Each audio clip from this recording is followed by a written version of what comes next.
Selling real estate can be very competitive. In most areas, you'll have to compete with hundreds of other homeowners that are also trying to get their home sold. Now, how do you stand from the crowd and get the most money possible? Well, it actually comes down to two things. Number one is having the most exposure, and number two is showing the best value. Getting more people to see your listing translates to having more people to see your house. The more buyer you have, the more offer you have.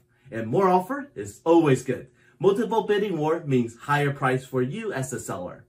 Now, to get buyer to decide to buy your home versus the competition, to put in an offer, you actually have to show value. Buyer will buy home that they deem the best value. Yes, lower price can show a lot of value, but also homes that are higher price but with more feature and benefit also shows a lot of value.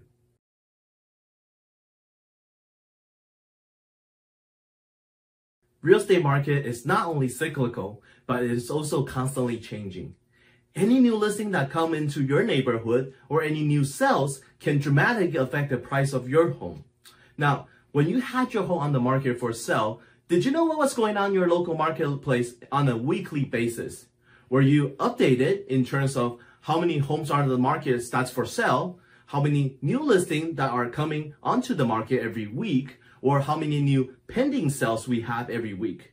I mean, these are all important numbers to know because supply and demand really affect the value or the price of your home.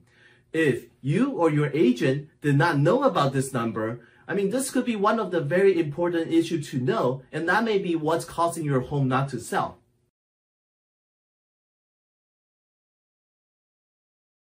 First impression often goes a long way.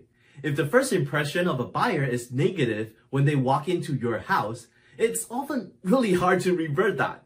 So make sure your home is decluttered, cleaned, and if at all possible, make proper upgrades so it is in current market selling standard. Upgrade can increase the value of your home in the eyes of a buyer, but at the same time, it has to make sense, right? I mean, you don't want to spend $20,000 and ended up not getting $20,000 or more back on the investment. Oftentimes, a fresh coat of paint is the most cost-effective upgrade. It gives the house a much refreshed look and it doesn't cost a lot.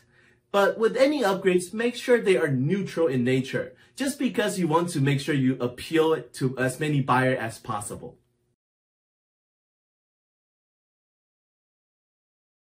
Many people often overlook this, but how easy a buyer can schedule a showing to see your house actually can affect the sale of your home.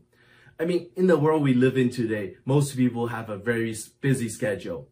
If you do not have a flexible showing schedule for the buyer, oftentimes what happens is your home gets skipped or a buyer already found another house to buy by the time they even can come to see your house.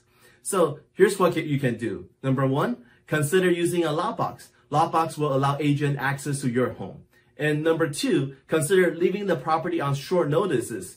These all improves how easy to get your property seen by a buyer and will affect how easy you get your house sold.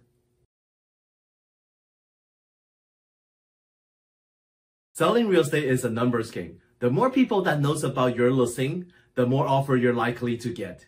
According to National Association of Realtors, 50% of the buyers found their home on the internet.